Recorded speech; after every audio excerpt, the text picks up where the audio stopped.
Determine the initial state of the buffer. The buffer is prepared by mixing equal volumes, 50 ml, of equal concentrations, 0.20 molar, of acetic acid, HC2H3O2, a weak acid, and sodium acetate, NaC2H3O2, which dissociates into the conjugate base C2H3O2 to the power negative.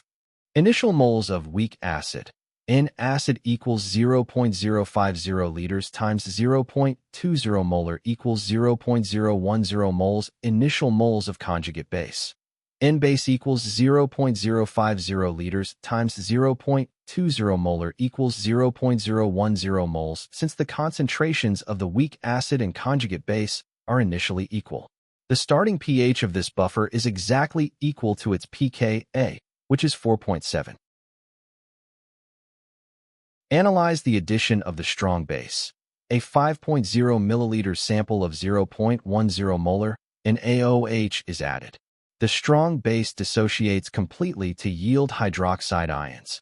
OH to the power negative moles of added OH to the power negative.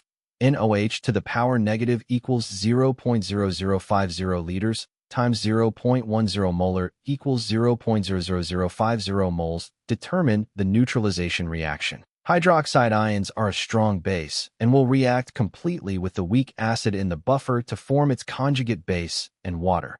HC2H3O2 plus OH to the power negative gives C2H3O2 to the power negative plus H2O. Calculate final moles of each species. After neutralization, final moles of weak acid, HC2H3O2.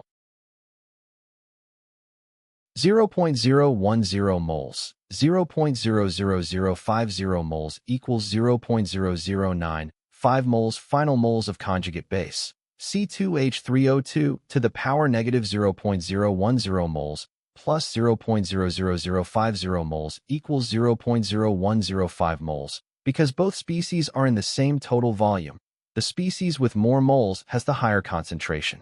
Therefore, C2H3O2 to the power negative is the acetate species present in greater concentration. This narrows our choices down to C or D. Determine the final pH using the Henderson-Hasselbalch equation. pH equals pKa plus log C2H3O2 to the power negative over HC2H3O2. Since the concentration of the conjugate base is greater than the concentration of the weak acid, the ratio C2H3O2 to the power negative over HC2H3O2 greater than 1. The logarithm of any number greater than 1 is positive, meaning pH equals 4.7 plus, positive number, therefore pH greater than 4.7. Alternatively, adding any amount of base to a buffer system must cause its pH to increase from its starting value of 4.7. This identifies option D as the correct pairing. The correct answer is option D, acetate species, C2H3O2- pH greater than 4.7.